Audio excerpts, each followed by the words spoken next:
please give a round of applause and a few woo-hoos to Cecellia Martinez.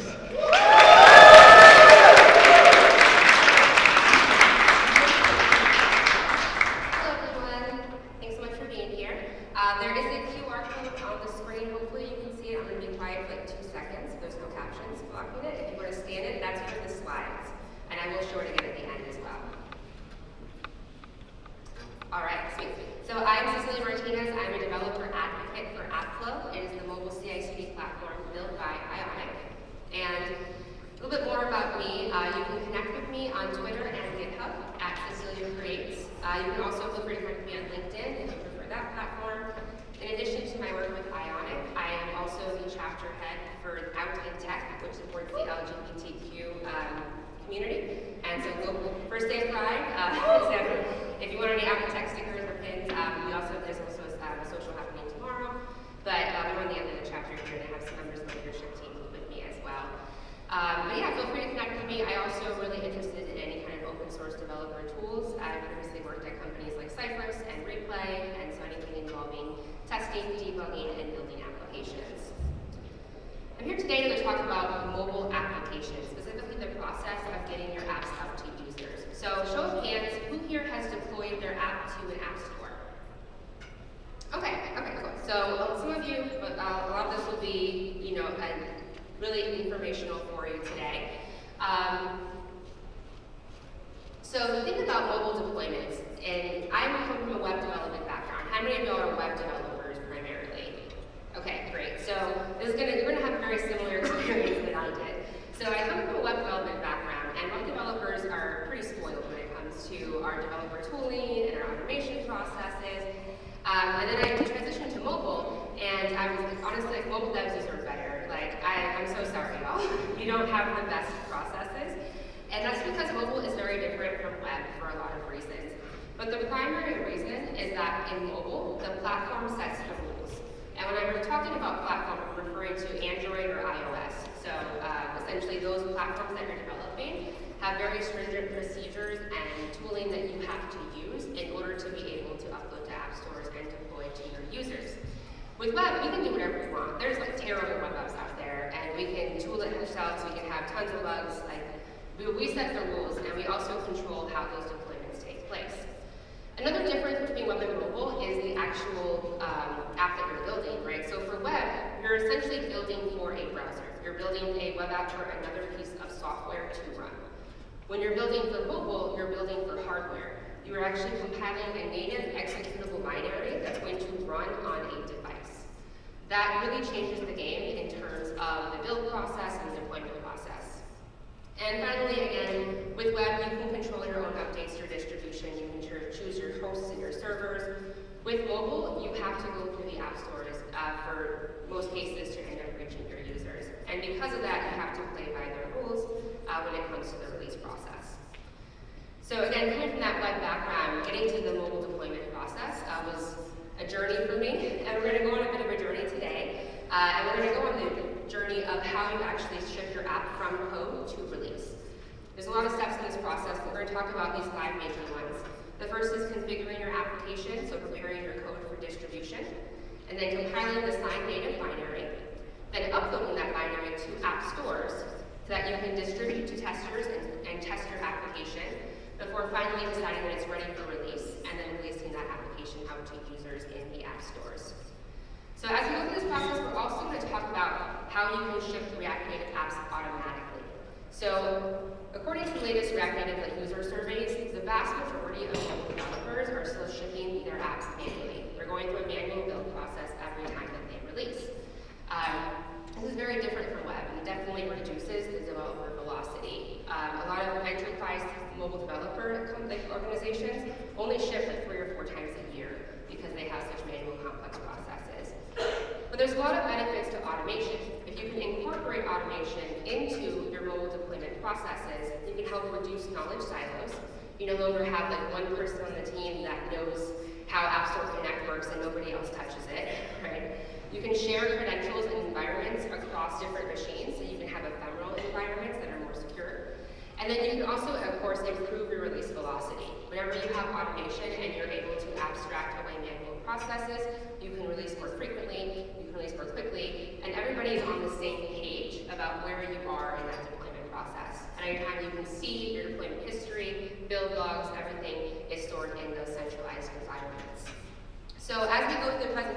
today and we talk through those different stages, I'm also going to share some tidbits on how you can incorporate automation into your deployment process. You don't have to go from 0 to fully automated out of the gate. Honestly, it's a lot. I spend a lot of time in GitHub Actions, and it can be a really complex process. But you can start to incorporate it at different steps, and we'll talk about some examples there. So the first step is configuring your application. And again, when I say configure, I'm talking about preparing your app code for distribution. This involves updating your app version and any kind of IDs, as well as making changes for anything for optimizations and security for production builds. For versions and IDs, it's going to be different between Android and iOS. So we're talking specifically about React Native applications. You have a single code base, it's cross-platform, and then you are deploying to 2 different platforms. You're deploying to iOS and you're deploying to Android. So even though you have one code base, you do have to configure for both platforms. So you have to think about, what do I need to update for Android and what do I need to update for iOS along the way? So for Android, it's the application ID, a version code, a version name, and then you also have to set SDK versions. So these are the versions of the Android SDK that your app is compatible with. You'll have a minimum, a target, and a maximum. On the iOS side, you have a build string and a version number. So every time that you release a new version of your app, even if it's like a test version, you need to make sure that these have been updated. If you don't update these, your app actually gets rejected from the app stores because it recognizes that there's an existing version code already. So how can we do this automatically? So you can auto-update configuration values, and I highly recommend that this may be one of the first things that you try to automate, because manually updating all of these values, especially if you're not using like Expo where it will do it for you, can be very time-consuming, and it's easy to miss one and make a mistake. So you can do this using a couple different tools. I'm going to talk about one today called Trapeze. This is a free open source tool. Essentially what it allows you to do is to declare a configuration YAML file. So in this example here, I'm using the CI build number, which is an environment variable that is typically exposed with whatever CI/CD provider that you're using. And I'm saying apply that CI build number to the build number for iOS and the version code for Android. I also am setting some specific variables within my iOS plist file. So I'm replacing a value and I'm setting the bundle ID as well. And I'm also changing some of the build settings. So all this is defined in a ci.yaml file that lives in my project. Then I have a configure script that essentially I'm running that's saved in my package.json that runs Trapeze and it references that ci.yaml file, and it also passes in the platform that I'm building for, so Android or iOS. I can run this CI configure command as part of my pipeline, so before I do my build, that'll take the build ID, it'll update those values in my code base before it actually goes to build. The nice thing about this is that it's also tying the version code back to your build ID in your CI/CD. So if you need to do any debugging, you go back into the build log, you can easily reference both of those values because they'll be the same. All right, so you've configured your application and you're ready to build. When we think about web builds, it's really like building is a function of the fact that we use frameworks. It's a requirement in terms of minimizing and optimizing for production like web build. For mobile development, for mobile deployments, we're actually creating, again, a compiled native binary, an executable application. So we do have to have specific infrastructure and dependency requirements to do this. So if you're building for Mac or for iOS, you do need Mac hardware. You'll also need to have versions of Android SDK and Xcode, and again, because you're developing cross-platform, you'll need both of these things, one for each platform. Once you have your build stack set up and your machine set up, you will also need to configure which build type that you're doing. So these are defined build types. Again, the platform sets the rules. The platforms have these specified out. For Android, you have debug and release. Debug is what it sounds like. It's like a test version of your application. Release means that it's ready for production. For iOS, you have simulator builds, which run on simulators, development, ad hoc, app store, and enterprise. App store is the one that will actually be distributed to app store like TestFlight, and also for release. Everything else is kind of a version of simulator build, development builds. For code, the other thing that you need to think about is code signing. And this is what makes the build process for mobile, in my opinion, the hardest thing. Signing credentials can be very, very complex to configure and set up. but they are a requirement. They are required for all Android release builds and all iOS builds that will ultimately run on your mobile device. What this does is it's a security requirement. It validates who has created that bundle. It validates that they are authorized to do so. And then it also states that this bundle has not been altered. It has not been modified by any third parties after it was built. So we have to use specific keys and credentials in order to generate these signed bundles, otherwise they will not be accepted for distribution by the app stores. I mentioned build stacks just really quickly. This is an example that I'm talking about. This is the AppFlow build stack. So AppFlow does cloud native builds. We manage our own environments, and these are the types of things that we need to install in our clean machines. But let's dive right into code signing. So code signing is going to be different for each platform. Another thing to keep in mind is that iOS is always going to be more complicated, like across the board. Like iOS, just like whatever you think you know for Android, like it's going to be twice as hard for iOS. And it's the same thing for code signing. You literally have twice as many credentials that you need to deal with. For Android, you have what's called an upload key. It can be generated in Android Studio. You can also use something built with the Android SDK called Key Tool if you'd like to. And that's it. Essentially, you use that upload key during the build process to generate a signed bundle. For iOS, you have two credentials. A sign-in certificate, which is similar to an upload key in that essentially validates your identity, that you're authorized to do the bundle. And then also a provisioning profile. This is more tied to the devices that the app can run on. For Android, you'll generate the upload key again. I think the easiest way to do it is in Android Studio. You just go through the process of starting to generate a signed bundle. You'll create new in your key store path. And see, I've entered my own information, and this is essentially a certificate saying, this is who I am, I'm the one who built this app. For iOS, you can enable automatic sign-in in Xcode. This will, once you've connected Xcode to your Apple Developer Program account, this will handle all of the creation of sign-in certificates, connected devices, app IDs, everything for you. So if you're planning on building manually, this is probably the easiest way to go about it because everything is handled within your machine on Xcode and it syncs up to your Apple Developer account. However, if you'd like to build automatically in CI/CD, you're going to need to understand how those two credentials work. So the signing certificate, you can generate this in Xcode under account and then manage certificates. So you can create either an Apple development or an Apple distribution certificate. A distribution certificate is what you need to actually build for the app stores. And then you can export that. Provisioning profiles do have to be created in the Apple Developer Program platform.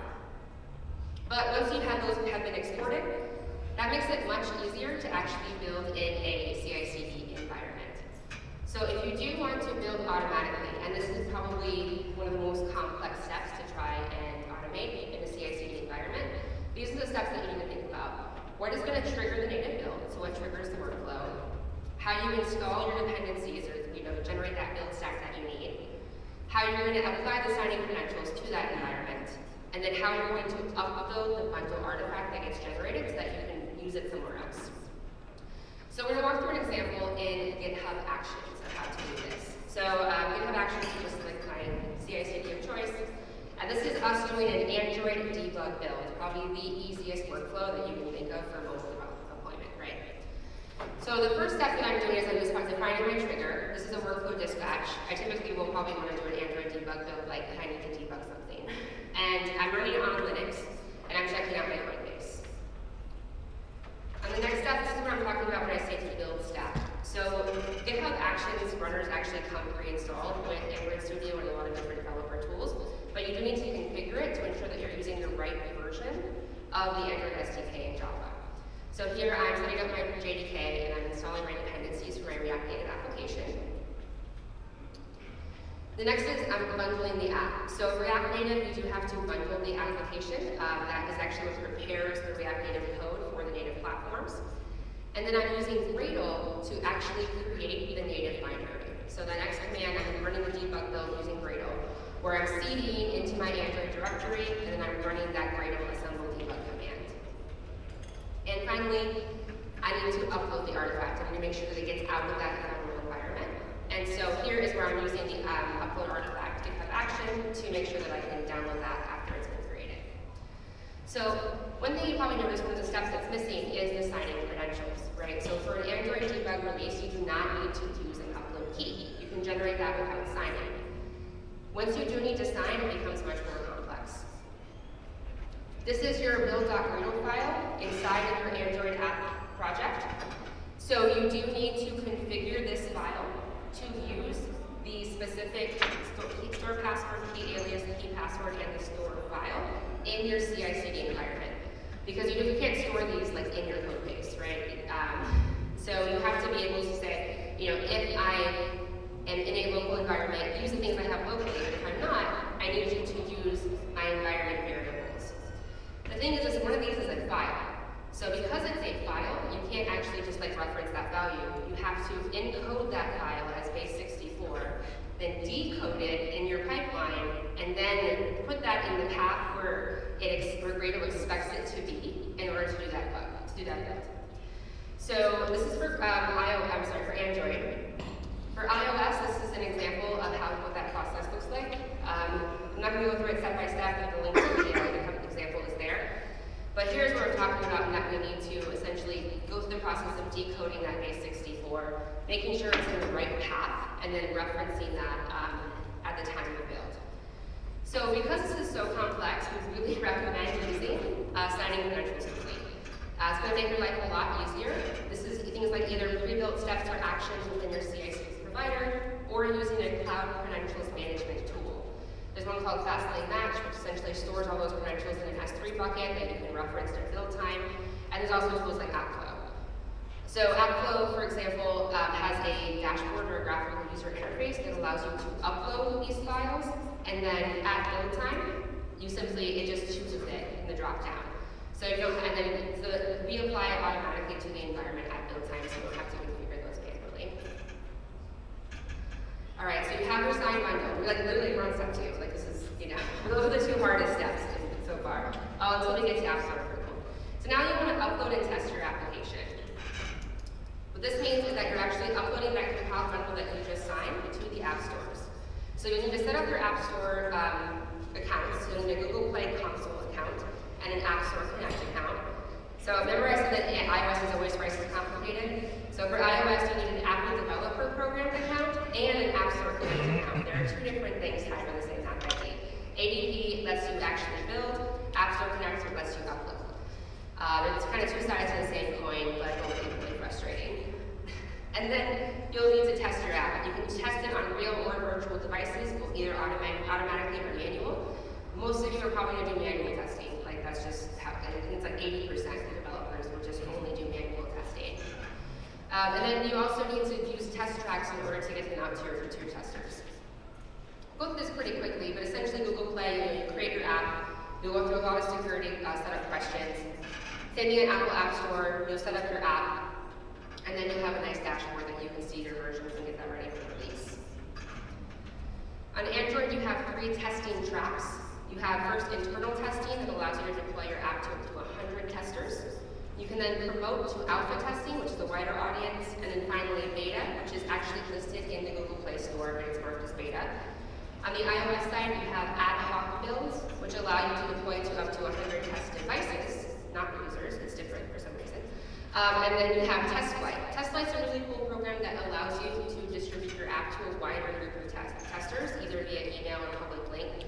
They get an app on their phone that allows them to submit bug reports. You can send test notes to them saying, hey, test this area of the application specifically. So it's really a good tool to use with your quality teams. So Google Play, what that looks like is you have an internal testing track. You can add a list of users who can test, and then you'll upload the app bundle. The first time that you upload any new application, you do have to do it manually via the Google Play console. Anytime after that, you can submit updates automatically. On the Apple App Store, again, you'll create a group, very similar with users in order to test, and then you will also have this kind of test flight. Now, the thing about test flight is you cannot upload within App Store Connect. You can't just drag and drop the bundle. You have to use an upload tool. So you either have to do it through Xcode or you can use an upload tool, such as App Store Developer APIs, a CI/CD and integration tool like Fastlane, or a full-service mobile CI/CD platform like Breakout or AppFlow. So Fastlane I mentioned a couple times now. Fastlane is another tool. It sounds like Google. link here is on the screen.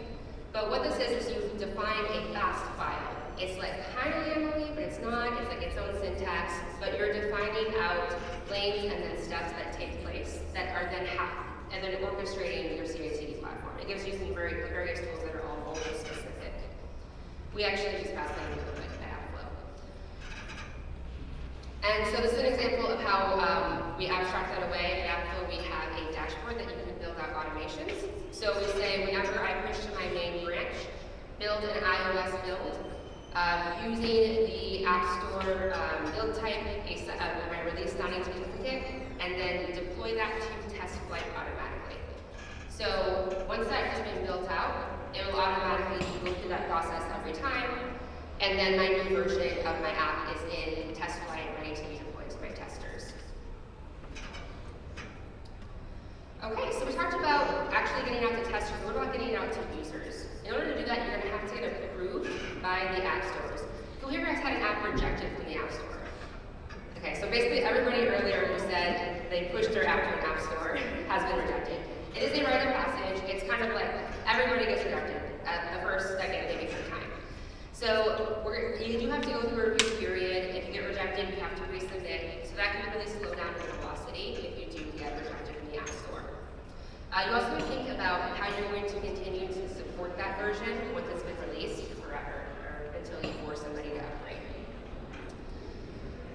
So these are the top reasons provided by Apple for the reasons why apps get rejected. So crashes and bugs, broken links, placeholders or incomplete information. That would automatically take out like 80% of web apps at this point. Like they all have crashes and bugs and broken links. Then you have privacy policy issues and unclear data access requests. You may notice on your phone, whenever it wants to use your location, it wants to access your photos, you have to approve that request. You have to be really explicit about why you're requesting any kind of data and make that super clear to Apple. Substandard UI, static web content, we're now taking out the rest of the web apps that exist. When I say static web content, it doesn't mean that you can't reuse web content for mobile applications. It just means that there has to be a reason why it's now a mobile app. I can't take my blog, turn it into a native mobile application, add no new functionality, and then try to publish that as a mobile application. There needs to be a reason for it to exist in the app stores. And finally, not enough lasting value. A friend of mine, Breakout Session, who's speaking at this event, made an app called Nick or Not, where you upload a picture and it tells you if it's Nicolas Cage or not. Shockingly, that got rejected from the App Store the first time as not having enough lasting value. Luckily, he was able to submit again, and they approved it, and rightfully so, because it's very important to know whether you are Nicolas Cage or not. Sometimes I'm not sure if I am. So you need to think about these things when you go through the process and be super well versed in all the common reasons why you can get rejected. Just one quick note on support. Think about a mobile application. So what you deploy a new version, everybody's on the same page. Like everybody has the new version immediately. They can't go back unless they are cached or something like that, right? There's A/B testing maybe. Mobile, that's not the case. You can keep the same version of your mobile application on your phone without updating, as long as you like, until they force you to upgrade.